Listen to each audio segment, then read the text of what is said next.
اگر آپ کو لگتا ہے کہ درخت صرف درخت ہوتے ہیں تو آج کی یہ کہانی آپ کی سوچ بدل دے گی۔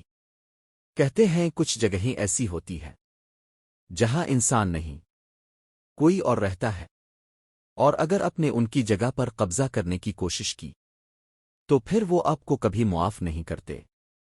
یہ کہانی ہے ایک ایسے آدمی کی جس نے صرف ایک درخت کاٹا، مگر بدلے میں اسے اپنی زندگی کا سکون کھونا پڑا۔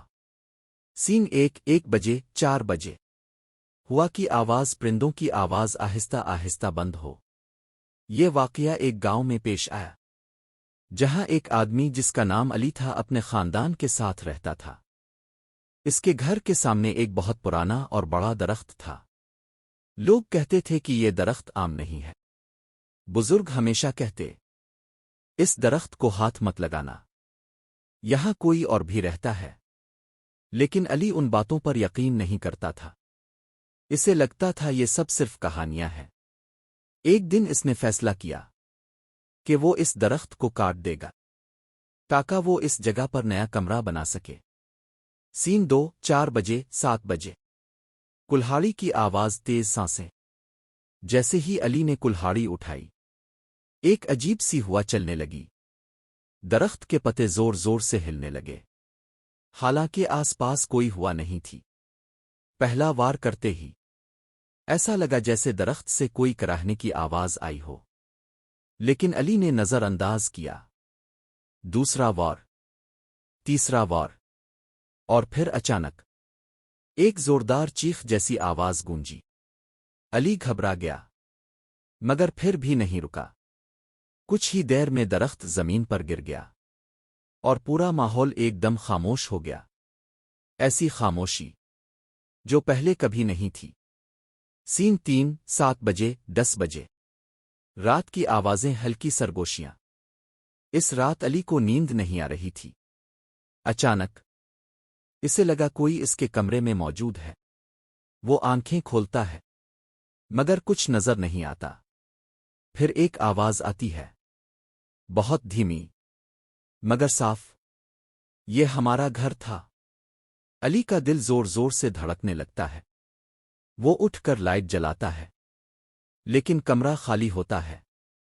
وہ خود کو تسلی دیتا ہے کہ یہ صرف وہم ہے اور دوبارہ سونے کی کوشش کرتا ہے، مگر اس رات اسے بار بار وہی آواز سنائی دیتی ہے۔ سین 10 بجے 13 بجے دروازہ کھلنے کی آواز، ڈراؤنا میوزک تیز ہو۔ اگلی صبح جب علی دروازہ کھولتا ہے تو اس کی چیخ نکل جاتی ہے۔ دروازے کے باہر درخت کے پتے پڑے ہوتے ہیں، لیکن وہ عام پتے نہیں تھے، وہ خون میں بھیگے ہوئے تھے۔ علی کے ہاتھ کانپنے لگتے ہیں۔ اسی وقت اس کے پیچھے سے وہی آواز آتی ہے، ہم نے کہا تھا یہ ہمارا گھر تھا۔ علی آہستہ آہستہ مڑتا ہے مگر وہاں کوئی نہیں ہوتا۔ کلائمیکس 13 بجے 14:30 تیز میوزک، دل کی دھڑکن۔ اس دن کے بعد علی کی زندگی بدل گئی۔ ہر رات اسے وہی آوازیں سنائی دیتیں۔ گھر کے دروازے خود بخود کھل جاتے، سائے حرکت کرتے، اور ایک دن علی اچانک غائب ہو گیا۔ لوگ کہتے ہیں اسے وہی لے گئے جن کا گھر اس نے تباہ کیا تھا۔ آؤٹرو 14:30 15 بجے آہستہ ڈرونی میوزک۔ آج بھی اس گاؤں میں وہ جگہ خالی پڑی ہے اور لوگ کہتے ہیں رات کو وہاں سے سرگوشیاں آتی ہے۔ تو اگر آپ کے آس پاس بھی کوئی پرانا درخت ہے تو سوچ سمجھ کر فیصلہ کریں، کیونکہ ہر چیز ویسی نہیں ہوتی جیسی نظر آتی ہے۔ اگر آپ نے پچھلی کہانی دیکھی ہے تو اب جانتے ہیں کہ علی کے ساتھ کیا ہوا، لیکن کہانی وہیں ختم نہیں ہوئی، کیونکہ کچھ چیزیں مرنے کے بعد بھی ختم نہیں ہوتی، اور کچھ غلطیاں صرف ایک انسان کو نہیں، پورے خاندان کو بھگتنی پڑتی ہے۔ آج کی کہانی اسی گھر کی ہے جہاں سے علی غائب ہوا تھا۔ سین 1 بجے 4 بجے